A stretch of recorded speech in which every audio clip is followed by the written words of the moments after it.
Estamos de regreso, vámonos ahora al Senado de la República, en donde también se realizaron trabajos de la glosa al sexto informe de gobierno. Al respecto se analizó la política económica. Como parte de esta glosa, del presidente Enrique Peña Nieto en el Senado de la República se analizó la política económica. El senador Emilio Álvarez y Casas, sin grupo parlamentario, puso el acento en la paradoja de que México es un país de pobres, pero no un país pobre, ya que por segundo año, ya por segundo consecutivo, el Fondo Monetario Internacional ubicó a México como la 15ª economía en el mundo.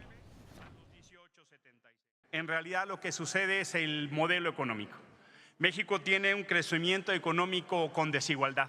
1.200.000 personas, el 1% de la población, ganan lo mismo que 72 millones de personas. Ya lo dijo la Comisión Económica para la América Latina, la CEPAL. El problema no es de riqueza, sino cómo se reparte la riqueza. El grupo parlamentario del Partido Verde Ecologista de México señaló que para hacer un análisis adecuado de la política económica implementada durante la actual administración federal es indispensable referir la aprobación de las reformas estructurales, entre ellas la energética, que permitió la participación de particulares en este sector, fortaleció a la industria, permitió el uso de energías limpias y ha propiciado una inversión de 191.000 millones de dólares.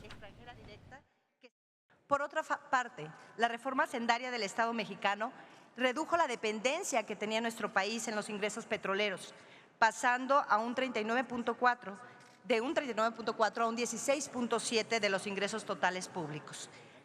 Es decir, sobrevivimos a la caída del precio del petróleo y no hemos sufrido grandes devaluaciones. Eso hay que reconocerlo. Bueno, durante los últimos años el desarrollo de la economía del país ha transitado por dos realidades opuestas.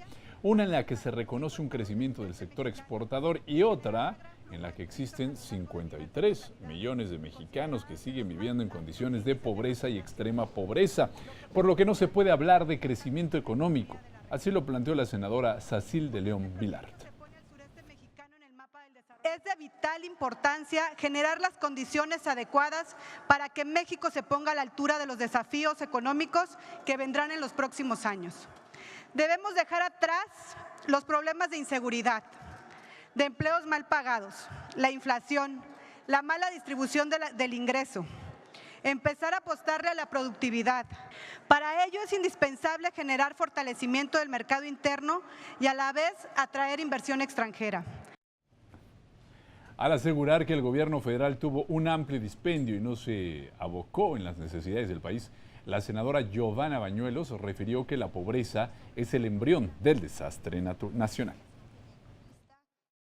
Mientras el Ejecutivo viaja en un avión de 7.500 millones de pesos, el ingreso promedio mensual de los habitantes de Chiapas, Guerrero, Oaxaca, Hidalgo y Veracruz no alcanza para cubrir la canasta básica. Hablamos de un estimado de 27 millones de habitantes. Lo que sí es medible es que hemos tenido el crecimiento económico más bajo en los últimos 5 sexenios.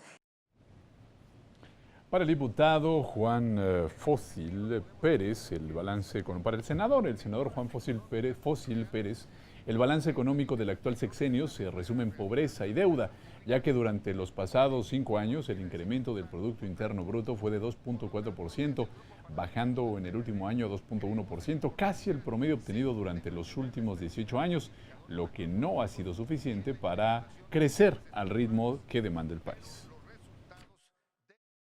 La moneda se devaluó en el sexenio un 45% y en este último año un 7%.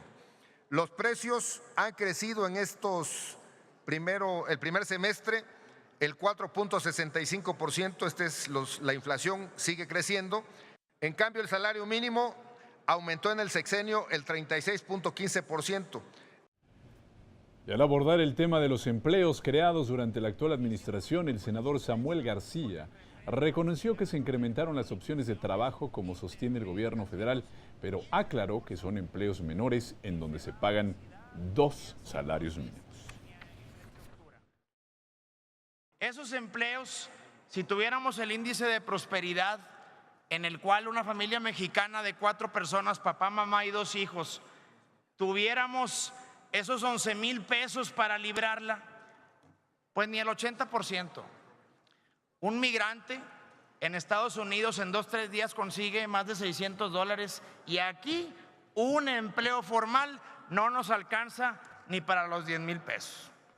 Al subir a la tribuna, la senadora Vanessa Rubio externó que ni el crecimiento de la economía, ni la inflación, ni el empleo, ni la estabilidad económica se determinan por decreto, ya que estos elementos que reflejan el estado de una economía son el resultado de una compleja serie de factores internos y externos que tienen su origen en políticas que se han construido por décadas. Lo digo claro. Y la verdad yo dudo que alguno de ustedes me pueda decir que esté en contra de incrementar y dar mayor certidumbre a las fuentes de financiamiento público del país, hacer a las finanzas públicas menos dependientes de los ingresos petroleros, generar más y mayores empleos. Pues la noticia es que todo esto se logró y fue posible por lo que hemos hecho juntos todos los mexicanos.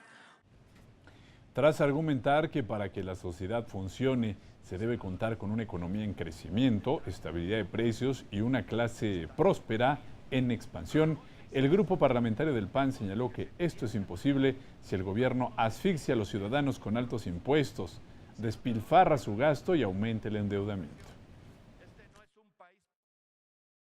Fueron presentadas y aprobadas diversas medidas recaudatorias.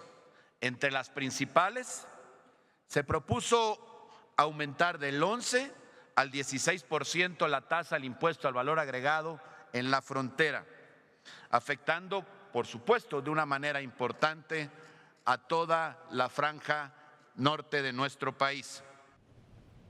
Bueno, y para el grupo parlamentario Morena, en el actual sexenio que está por terminar, se dio un gran contraste al presentarse, por un lado, una dinámica creciente de ingresos públicos, aunada con una inexplicable ineficiencia del gasto.